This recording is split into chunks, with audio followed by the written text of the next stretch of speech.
everyone, this is Colleen Lemma, starseed astrologer and spiritual messenger from sacredsoulempowerment.com. Here to do your weekly angel card reading for Monday, December 24th through Sunday, December 30th, 2018. For this week's weekly reading, we'll be using the Angel Tarot deck by Radley Valentine for the main message for everyone. And your special message card this week, depending on your stone of choice, will be coming from the Ascended Masters Divination deck. So this is the last full week of the year 2018. We do have one more day that will be part of next week's weekly reading, December 31st, but all in all, we're closing out a whole year's energy. So I'm excited to see what lies ahead for 2019, and be sure to watch for my monthly angel card reading for January of 2019 on my YouTube channel. That will give kind of an overview of the month of January, but I will probably talk a little bit about the whole year in general as far as an energy as well and what we have to look forward to.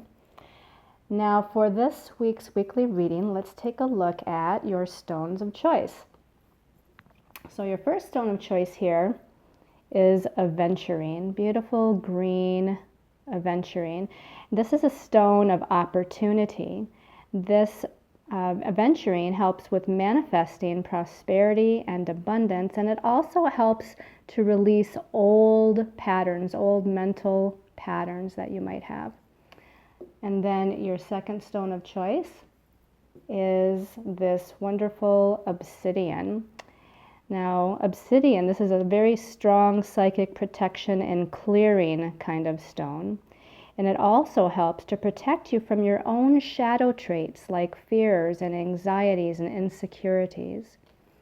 And then your last stone of choice is called prehnite. And this is also a green stone, but a much lighter green than the aventurine. And it's spelled Prehnite, for those of you that are wondering.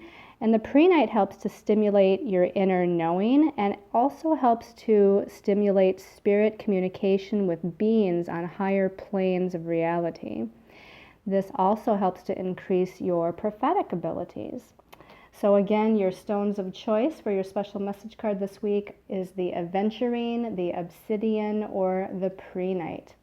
So let's talk a little bit about the energies of this last week of December. Now, of course, this is the week that includes Christmas Eve Day as well as Christmas Day. So first of all, Merry Christmas and Happy Holidays to everyone. And I hope you all have a beautiful, beautiful holiday season. So as far as the astrology of the week, we start out on Monday the 24th with Mercury, the messenger planet. Mercury rules our thoughts, our ideas, our communications, and he is currently in the sign of Sagittarius, which is more of an uplifting, energetic placement for Mercury. Mercury, again, being very communicative and idea-oriented, and Sagittarius is a fire sign full of energy and enthusiasm. So this gives us kind of an inspirational, idea-oriented, and very optimistic outlook and way of communication. However, on Monday the 24th, Mercury and Sagittarius will be challenging the planet Neptune, who is in Pisces. Now, the challenging aspect is considered a square aspect, a 90-degree aspect. And these two planets coming together in that challenging aspect may make communications with others unclear. So you have to watch, making sure that when you're expressing yourself with somebody that they're hearing you clearly. So you might need to reiterate what you're saying, or if someone's speaking to you, you might want to repeat back and maybe paraphrase, make sure that you're understanding them correctly, because the Mercury square Neptune can, again, often cause kind of an unclarity, unfocused, illusionary kind of energy. So it can bring up false perceptions, not just communication, but your own way of perceiving a situation or perceiving an individual or how something is unfolding in your life. It may bring, again, this kind of illusion, faulty kind of perception where you're not seeing the whole picture, you're not seeing things very clearly. This can also, on a physical level, cause us to not remember things very well, since Mercury rules the mental realm, the mind, and Neptune is that kind of elusive spiritual realm kind of planet. We may have, memory problems or, communicating, not being able to really express ourselves in the way that we want to or find the certain word that we need to. We might be forgetting things. So if you're doing that, it is holiday season and it is holiday stress, but just, don't feel like there's anything wrong with your mind or your brain. It's just, again, that Neptune kind of thing. And that also, because it rules the mental realm with Mercury, that can cause you to feel a little bit more tired than usual as well. So make sure that you honor that. Your dreams might be more intense or more colorful. And again, you might just feel a little bit more mentally drained and tired. So honor that as well. Now, the only other thing happening this week is on Thursday and Friday. I shouldn't say the only thing. The only other thing of significance that I see is on Thursday and Friday, the 27th and 28th of December. And I usually look at the planetary aspects, but not including the moon, because the moon travels through the zodiac very quickly. It is in each sign of the zodiac for about 2.5 days and then moves on to the next sign and so forth and so forth. So the moon is always changing signs and making connections with planets. And so therefore I usually just talk about that kind of aspect on my Facebook posts, on my daily Facebook posts, which is on my page Colleen Lemma and also on my business page Sacred Soul Empowerment. But because there's no other heavy duty like planets connecting with one another, I decided to talk about the moon on Thursday and Friday because the moon's going to be in the sign of Virgo. And that can be a little bit of a tricky placement because the moon rules our emotional nature. It rules our feelings. And Virgo is more of a mental realm kind of sign. Virgo rules our very analytical and logical thought processes. And when you take the analytical and the logical and try to pair it with the emotional and the feeling and the intuitive oriented, it doesn't really always make for a very good combination. But not only is the moon in Virgo on Thursday and Friday, but it's also connecting with several planets. And some of those planetary aspects are considered challenging, and some of them are more flowing and easygoing. But the couple that are more flowing and easygoing happen to be with some heavy-duty planets. So first it's going to challenge or square Jupiter. And Jupiter likes to expand energies and make things bigger. And the moon, again, our feeling nature in Virgo, can bring up some anxiety. It can bring up some self-doubt. It can bring up some self-critical tendencies where we're beating up on ourselves about something or not feeling good enough or not feeling, aware enough or smart enough or, whatever it might be. It's the not enough kind of, logical mind of the Virgo energy coupled with the moon, which can sometimes bring up some subconscious fears just on its own. So with the square to Jupiter, Jupiter might expand those anxieties or that self-critical, tendency towards yourself. And the nervous energy that the moon in Virgo can have, it can become bigger at that time. There might also be judgments. Jupiter does tend to rule the idea of judging or judgments. And, this again can be towards yourself or it could be possibly towards other people or towards situations, etc. And then the moon will go on to positively connect with Saturn. Now, even though it's a positive connection, Saturn is the great teacher and deals with karmic lessons and deals with responsibility. So he's more of a third-dimensional, heavy-duty kind of teacher in respects to, what his energy is all about.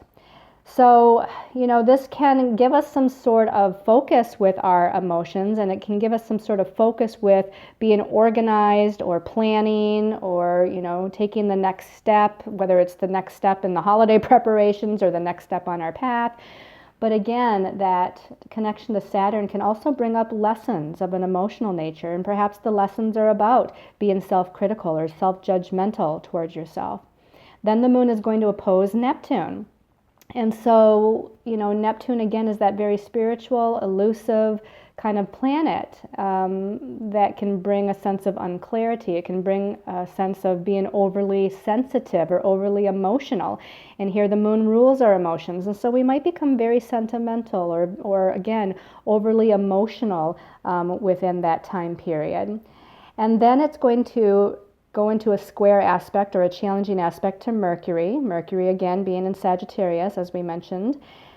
And, this again, it can bring up communication difficulties. It can bring up difficult or challenging thoughts within our own head.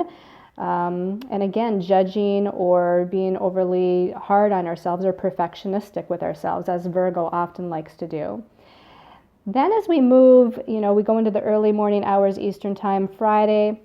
It then makes a positive, what's called a sextile to Venus. So that's a pretty nice aspect with Venus here in Scorpio and that 60-degree sextile aspect from the moon. So this can bring in positive emotional connections, especially with women or with others, that deal with the divine feminine kind of energy in some way. Then the moon will connect with Pluto in a positive aspect, but again, Pluto's a pretty heavy-duty, transformational, death and rebirth kind of energy.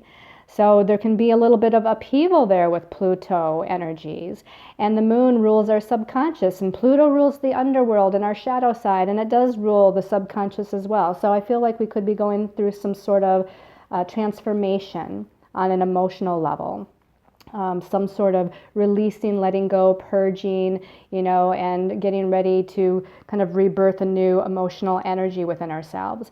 And then the last two aspects the moon in Virgo will make is an opposition to Mars in Pisces and then an opposition to Chiron in Pisces. And Mars is getting very close to connecting with Chiron in Pisces. And Chiron, of course, is the wounded healer and the shaman. And Mars is the warrior, and in this case, being in the sign of Pisces, more of this kind of spiritual warrior, a gentle spiritual warrior. However, Mars is an activator planet, and Mars connecting with Chiron is going to activate some of our deepest soul wounds, and the moon opposing Mars and Chiron, again, will kind of just bring some of that up from the subconscious. So we got kind of a mixed, bag of energies here. And a lot of you are still going to be in the holiday festivities, on the 27th and 28th, and still have family around. So just know that there's going to be perhaps some emotional ups and downs. And again, healing within the self as we near the end of this month and the end of this year, which is, let's go back to the word logical. It's very logical that we'll be going through this kind of reflective healing, releasing as much as we can before we wind up this year of 2018.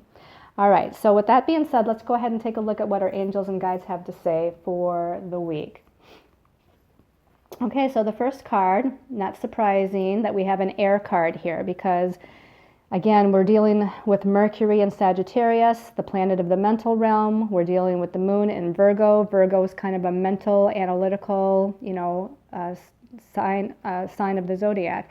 The air suit is the suit of swords, which deals with the mental realm. The number 7 numerologically is very internal, very contemplative, very self-reflective, very meditative. It's about going within to find your own sense of truth, going within to connect with your higher self, going within to listen to your own inner guide and intuition. Now, this particular card, the 7 of air, actually says plans that need revision. More going on than meets the eye. And then it does say poor timing. So, the number 7 can sometimes, again, numerologically speaking, bring up some anxieties and some confusion and some nervous energy. So again, this is all within the mind. This is all in the mental realm. And we do start out the week with that Mercury challenging Neptune that kind of brings an unfocused energy or things not being clear within our own mind or with communication with others. So this kind of emulates that kind of energy. And it does say, plans that need revision. So I feel like, things that, and this might be just simple as far as the holiday planning, things we had planned for the holidays, what we were going to do, who's going to sit where, what we're going to eat. Those simple kind of plans may need revision. However, this might be something on a deeper level as well to where we're thinking about already the next year of 2019 and what our goals are and what we want to work towards. And, we are a little bit self-reflective here with that number 7, self-reflective of the year 2018, what we've gone through over the last 12 months, what we've accomplished, what we haven't accomplished that we wanted to accomplish. So here what I'm feeling is that we may not have accomplished or completed or manifested everything that we wanted to in this year of 2018. And so our plans need to be revised. We need to, make some goals, set some goals for the new year, for the months that lie ahead. As we move into 2019, it will be a new universal energy, which we'll talk about in the January monthly reading. So, know that things may be able to move along a little bit better or grow a little bit better in next year's energy than they have in this year. It also feels like, as far as initiating anything the rest of this, month, it's really not a good time. And I think a lot of us know that with it being the holiday season. If we can at all help it, holding off to sign any papers, any contracts, holding off to initiate anything new as far as our life path, career path, money matters, etc. If we can at all do that, it's more of a time to just kind of wait. That number 7 is more internal, and it's more about, again, kind of being silent and waiting and observing. Let's take a look at the second card here. The second card, okay, it's interesting because we're now at the number 8, the 8 of air. We're still in the air suit of the realm of the mind. And the number 8 deals with our sense of power, numerologically speaking. The number 8 also deals with money matters, career path, destiny path. It rules authority figures. It rules confidence. It rules courage. And again, it rules our sense of power and or power and control issues with other people. So now the 8 of air, we can see here that there's a group of unicorns, and there's one unicorn that's kind of breaking away from the pack. He's kind of freeing himself from that feeling of being controlled or sequestered, if you will. Now, the card itself says an illusion of being trapped, okay? And remember, it's an illusion. It's an illusion of being trapped. It says a lack of self-confidence and afraid to take action. So this is about being afraid of your own power, being afraid to step into your power. This could be with another person. This could be, standing in your truth or speaking your truth with confidence with somebody. Maybe it's a boss, maybe it's a lover, maybe it's a good friend. But there's something here to where you need to take your power. And if it's not with another person, it's just within yourself, to take back your power regarding negative thoughts, negative belief systems, which is all ruled by the suit of air, the mental realm. So this is about kind of not taking no for an answer as far as what your dreams and your goals are, what it is you want to do, who it is you want to be, where it is you want to go next. And that's either figuratively or literally speaking. And this is about breaking free of either the group or the person or the situation or, again, your own internal fears and anxieties, and owning your power and starting to move forward with what it is that you truly want and what you truly desire. Okay, so find your sense of confidence here and take your power back. Now, the last card actually came out as 2, which is often the case here, I find, when I'm doing a reading. And the first of those last 2 cards, okay, now we have a water card, the 5 of water. And the number 5 numerologically is a number that is not very focused or balanced or secure. The number 5 is usually all over the place, and a lot of times it can bring in anxiety energies, nervous energies, addictive tendencies, scattered, kind of energies. And here again with the water suit, we're dealing with our emotions. So our emotions are up and down and all over the place. Or we're feeling, again, emotionally anxious about something, or not feeling, feeling again, just kind of, we don't know what we're feeling. That's kind of the number 5. We're very confused and we don't know what we're feeling. Now, it could be about, again, a person, a situation, an event that's unfolding in your life. The message at the bottom says, things not turning out as you had hoped, not seeing the positive in a situation, and crying over spilt milk. And, you can see here there's 2 cups that are upright and still full, but there's 3 cups down here at the bottom of the ocean that have fallen over and spilled out, and they're just in disarray down there. And so the whole idea of this message is that there may be some things that didn't turn out the way that we anticipated, and maybe this is in the year 2018, maybe this is in the last month or a couple of weeks here, but there's still 2 upright cups here. So there's things in our life, and this to me is as I'm saying this, they're showing me or telling me that we have to be in the present moment and see what our blessings are in this present moment. There's always something to be grateful and thankful for. Whatever these cups represent, there's people in our lives to be grateful and thankful for. There's maybe, situations or material things in our life that we do have that we need to be grateful and thankful for, because that's the energy. When we focus on that positive energy, is going to create more positive energy, more positive blessings to come in. But if we focus on these empty, broken, and cups that are in disarray down here, then we could in fact expand, just like that moon squaring Jupiter, and Jupiter expands things. We could expand into that negative energy, that anxious energy, that fearful energy. And that's just going to create more of the same. So even though, again, there's some things that may not be exactly as we thought or envisioned, we need to focus on what's positive in our lives. And let's go ahead and take a look at the last card and see if it can kind of wind things up or provide more clarity, because so far, these cards are saying that there's a lot going on. There's a lot going on with healing on the mental realm, dealing with the emotional realm, and again, that's that moon in Virgo connecting with all those planets Thursday and Friday. The last card, wow, you couldn't have picked a better card here, especially for this last full week of December. Amazing.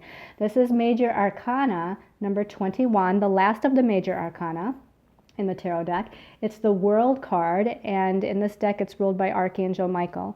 Archangel Michael is the warrior angel that protects us, that surrounds us with his protective light, that clears our energies, clears away negative thought forms and old patterns, and clears away kind of connection cords between us and people and circumstances and situations that we don't need to be connected to anymore, because again, we're winding up a year's energy. We're getting ready to head into a whole new year, a new energy that we need to welcome with open arms. So I feel like a lot of us in these last couple weeks of December, maybe the whole month of December, we've been, or our soul has been, busy winding things up on a karmic level, releasing karmic patterns, healing old belief systems.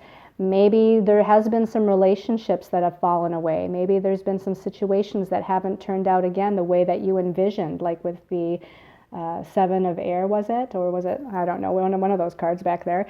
But yet, again, we're at the end of something here. We're closing out a cycle. That's what the World card is about. We're closing out one cycle of energy so that we can get ready for a new cycle of energy. And Archangel Michael is the angel that helps us on the next step of our highest and most important destiny path. So call in Archangel Michael to clear your energy, protect your energy, and show you what the next step is, lead you and guide you to the next step. The message at the bottom says, a job well done. Joy, contentment, and gratitude. There's that gratitude piece. And then it says, the path towards enlightenment. This is about graduation for our soul. Our soul is graduating from some sort of level of growth and evolution that we've been in. We're graduating from the year 2018 and getting ready to attend the new school of 2019. So, here we want to just release, let go.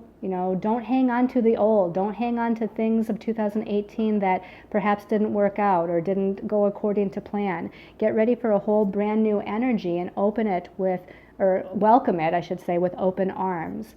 All right, so let's go ahead and take a look at your special message card depending on your stone of choice. So we chose the Ascended Masters deck here and giving it a little bit of a shuffle. And for those of you that chose the Aventurine, this one is sticking up, Aventurine people. Oh my gosh, I love it. Ganesh. And the message just says yes. So if you had a question about something, the answer basically is yes, you're on the right track. Yes, you're heading in the right direction. Now Ganesh, sort of like Archangel Michael, is the remover of obstacles. He helps to remove any challenges or any obstacles that stand in your way to blessings of abundance and prosperity. Now, he's often thought of, the remover of obstacles of financial blessings and financial prosperity, but this is all kinds of blessings. This is opportunities. You're removing obstacles to new opportunities, removing obstacles to new situations, removing obstacles to new relationships. This is basically a really wonderful message for you. And I feel like focusing in your meditations this week on your solar plexus chakra, that golden yellow color here, which is your sense of power. Again, going back to that 8 of air card in the background, where you're needing to take back your power here. That's what your solar plexus, your center of personal power, is all about. So take back your power, call in Ganesha, call in Archangel Michael, and have them both work together to remove any challenges or obstacles or things that are standing in your way to moving forward. Wow, wonderful, wonderful card. All right, and then for those of you that chose the obsidian, giving this a little shuffle. I'm going to close my eyes for a minute. Okay, and then asking for the obsidian card to show itself, and I'm being drawn to this one here. Peace offering with white calf buffalo woman. I'm feeling, first thing that comes to mind when I see this card is that you're needing to be still this week. You're needing to be still at the end of this year. Just kind of going within, finding your inner sense of peace and stillness. Connecting with your higher soul self, connecting with your angels and guides and your ancestors of the highest vibration of light. Some of you may have a special connection to Native American ancestors of the light, or other shamanic kind of tribes or traditions, like the Mayans, for instance, that you're having this, again, special ancestral connection. And I feel like messages will come forth from those ancestors of the light. There's something about opening the crown chakra to a download of higher dimensional energies. I feel like this is going to be more like towards the very end of the year, as we move into next week perhaps and into the new year.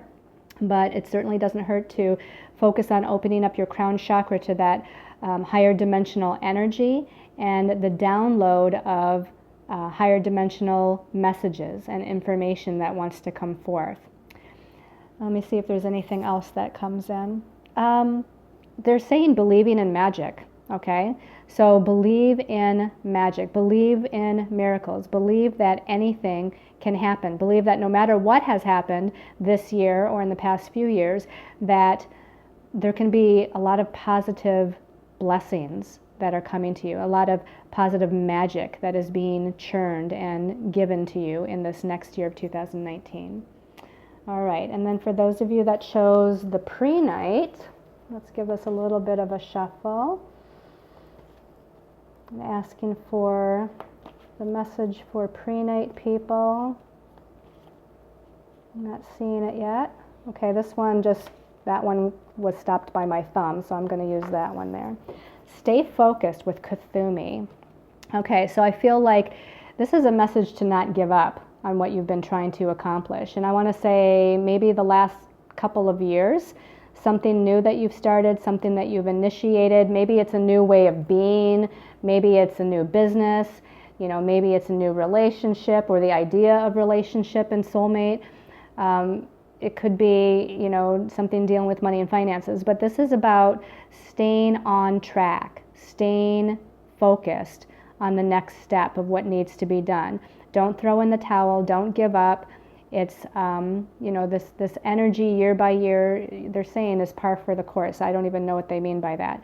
But they are saying that we're in third dimensional reality here. We're higher dimensional beings. That's something we have to remember. Our soul is, forever, everlasting, connected to spirit, connected to universe, connected to the cosmos. We are higher dimensional beings, but we're in a third dimensional body, and we're on this planet that has heavier energies, and that means we're in this energy of time and needing to have patience as things unfold, because in the higher realms, or in the realm that our soul is, really used to here when we're in between lives and whatnot, in that in-between state, or in other dimensions of reality, things happen a lot quicker.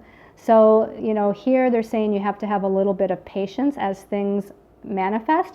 They're saying one thing to speed that up is making sure that you're meditating on being your fifth dimensional body. Meditate on seeing yourself as a light body and seeing the universal energies kind of rain down upon you. And that's kind of the magical particles or the magical energies of the universe raining down upon your light body, which is already at a higher vibrational level, which means if you do that often, you meditate on that often, it kind of helps to speed up the manifestation in the third dimensional timing of this reality here. So that's something that they want you to try. They also suggest for some of you making lists of the goals you need to accomplish so that you can stay on track, because some of you might have a lot of ideas in your head, but you're not staying focused on what they are, or you forget what they are. You know, they kind of come and go out of your mind, and then it's like then they come back around and you're like, oh yeah, I meant to do that a couple of months ago. So if you make kind of a list of some of the things you want to accomplish, especially as we go into the new year, that is going to help. So I hope you've all liked this weekly angel card reading. Thank you so much for following me on YouTube and liking and sharing my videos, subscribing to my channel, sending me messages and commenting on the videos. Thank you so much for those of you that are connected to me on Facebook and Instagram. And thank you for those of you that check out my website at sacredsoulempowerment.com to see what I got going on there. So I am looking forward to seeing you for next week and next month's reading. And I wish you all a Merry Christmas again, lots of love and light, and lots of angel blessings.